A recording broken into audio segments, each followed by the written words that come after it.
In Silent Service, a story of courage and voice. Part 1. The Letter.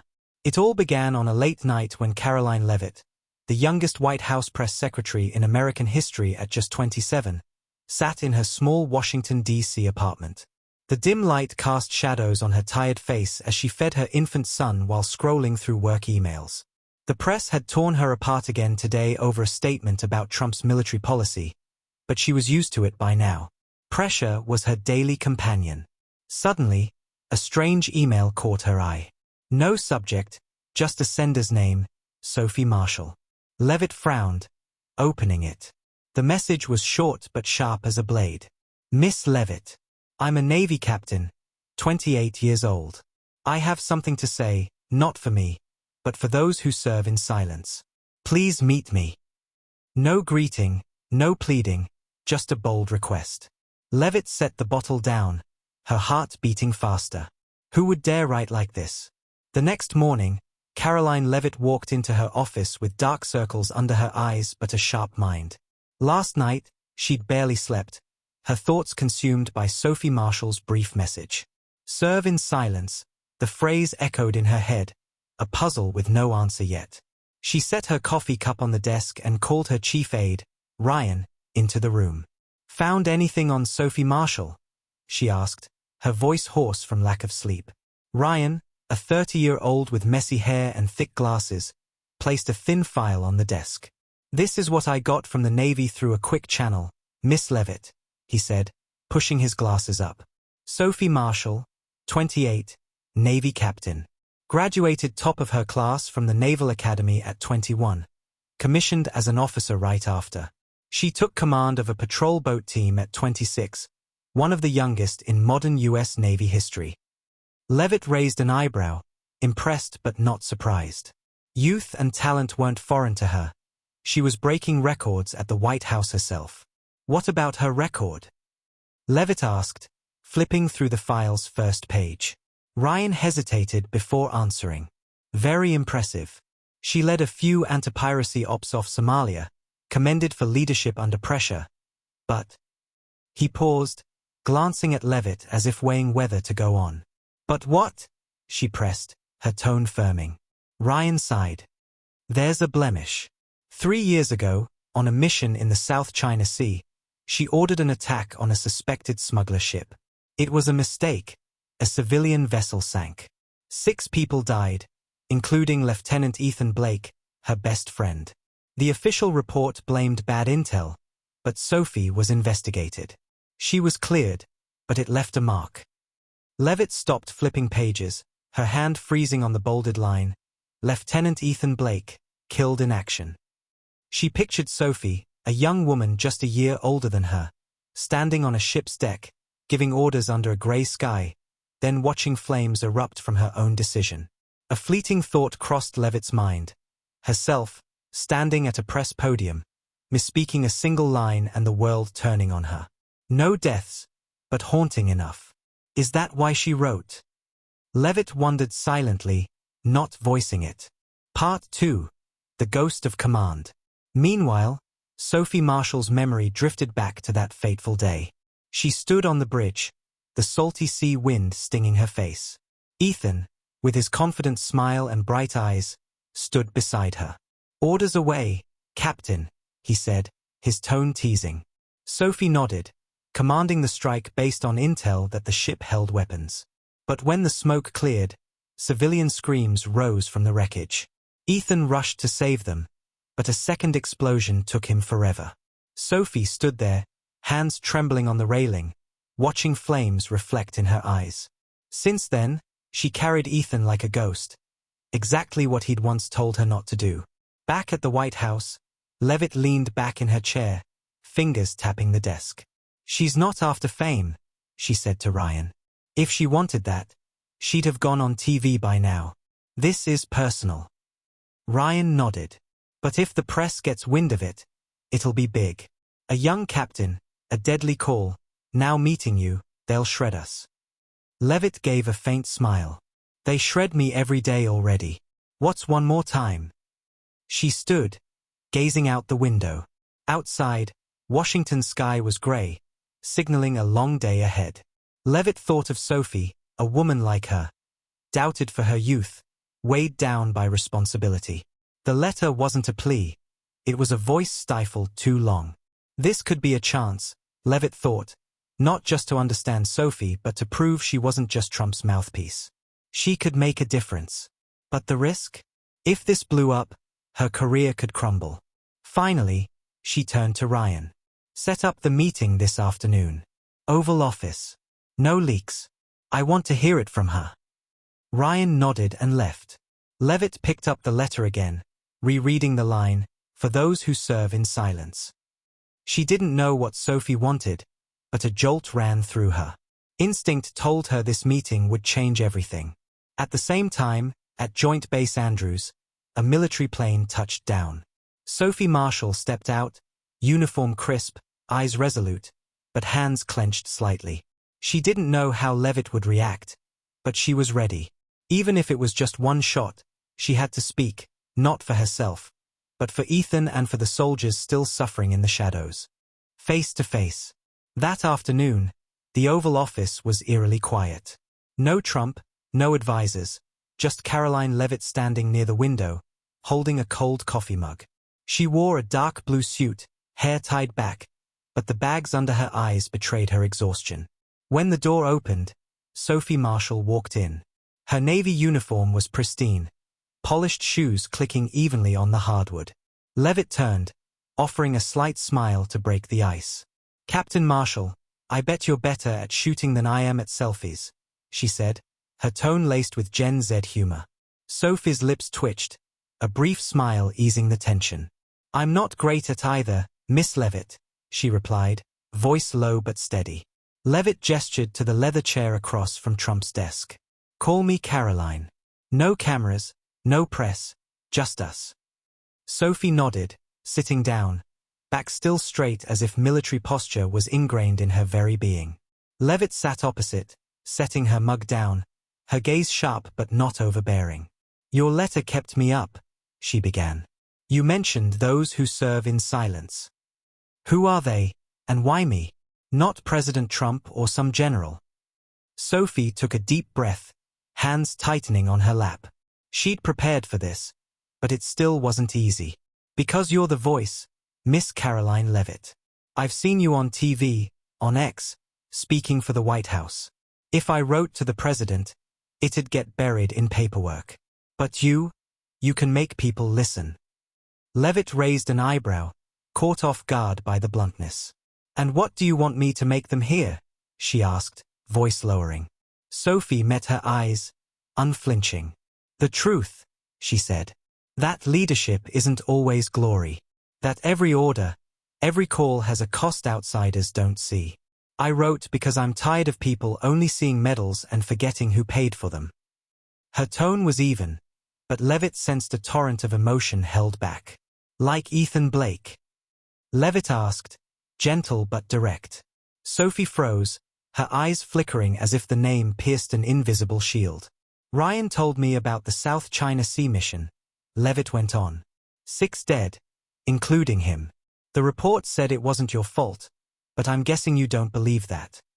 Sophie lowered her head, hands clenching tighter. "No one does," she whispered. "Not when he died on my order." The room fell silent save for the steady tick of the wall clock. Leavitt leaned forward, elbows on the desk. "Tell me," she said, not a command but an invitation. Sophie looked up, her eyes no longer steady but filled with pain.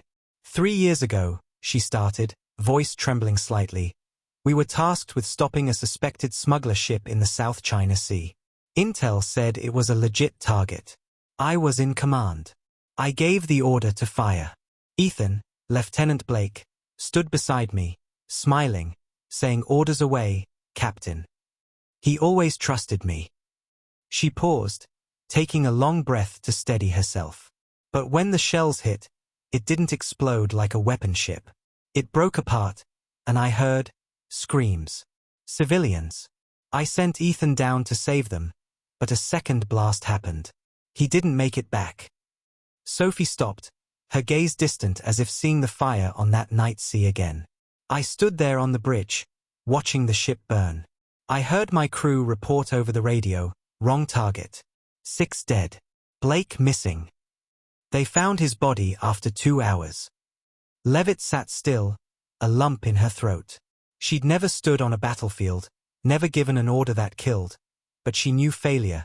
Every time the press tore into her, every time she stumbled over a word at a briefing. She wondered if she'd hurt someone. "And you still carry him?" she asked, voice softening. "Every day," Sophie replied with no hesitation.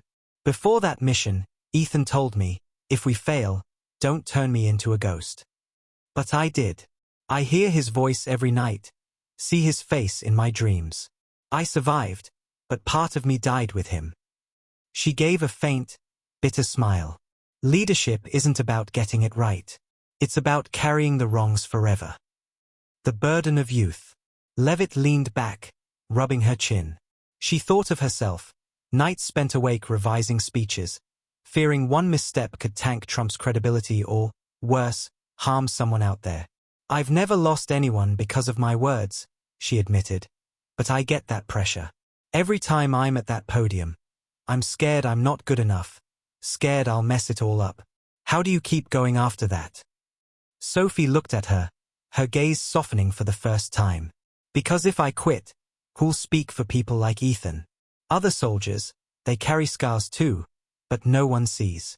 They go home, smile for their families, but inside they're broken. I'm here for them." Leavitt nodded slowly, feeling an invisible thread tie her to Sophie. Both young, both doubted, both bearing burdens beyond their years. "What do you want me to do with this story?" Leavitt asked, voice serious. Sophie didn't answer right away. She glanced around the Oval Office, the presidential portraits on the walls, the scent of polished wood, the weight of history. "I don't want fame," she said. "I want the country to know the truth, that every soldier pays a price whether they live or die. You can do that. You've got the podium, X, TikTok. You can make them hear." Leavitt frowned, weighing it. If she put Sophie out there, the press would pounce like vultures. They'd call it a stunt, dig up Sophie's past, question her motives. But then she looked into Sophie's eyes, resolute yet shattered, and knew she couldn't say no. "I used to think I was just a mouthpiece too," Leavitt said, voice lowering. "But if you're right, if soldiers are suffering in silence, I can't stand still. Are you ready to tell the nation?" Sophie blinked, surprised. "You're serious?" she asked.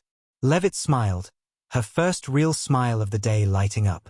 "I don't joke about stuff this big. Tomorrow, press room. You'll stand there. I'll set it up, but you've got to be ready. They won't go easy." Sophie nodded, her hands steady now. "I've never been scared of the press. I'm just scared no one will listen." Leavitt stood, extending her hand. "They will. I promise." Sophie shook it, her grip firm and sure. As Sophie left, Leavitt stood alone, staring out the window. She knew she just stepped into a high-stakes game, but this time not for Trump, for herself and for people like Sophie. The podium. The next morning, the White House press room was packed. Cameras were set up, flashes popped, and the buzz of reporters filled the air like a beehive. Karoline Leavitt stood in a corner, phone in hand, checking her last X tweet. "Today a real voice speaks. #silent service." It already had thousands of likes, but she knew the cost. The press wouldn't forgive if they smelled a stunt. She glanced at Sophie Marshall standing near the podium, Navy uniform pristine, hands clenched slightly. Leavitt stepped over, resting a hand on Sophie's shoulder. "Ready?" she asked, voice warm but low. Sophie nodded, eyes steady. "I've been ready for 3 years, she said. Leavitt nodded, then stepped to the podium. The room hushed, all cameras training on her face. "Good morning," she began, voice clear. "Today, I'm breaking protocol. This isn't about policy or politics. This is about truth, about the price of service that we rarely discuss. I'm introducing Captain Sophie Marshall of the United States Navy. She has something important to share, and I ask you to listen, not as reporters but as Americans." Leavitt stepped back, making way for Sophie. Whispers erupted. A captain. Who's this? What's going on? But Leavitt kept her face calm, though her heart pounded. Sophie stepped forward, her polished shoes clicking on the floor.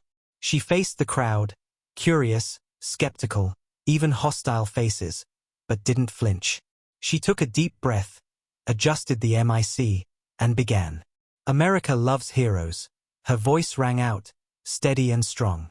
We cheer for the winners, pin medals on their chests, and call it glory. But we rarely talk about those who don't come back, or those who do but leave pieces of their soul on the battlefield. I'm here to talk about them. The room went silent, only the faint whir of cameras breaking it. Sophie continued, her gaze distant as if reliving the past. 3 years ago, I ordered a strike on a ship in the South China Sea. Intel said it was a military target. I trusted them, and I was wrong.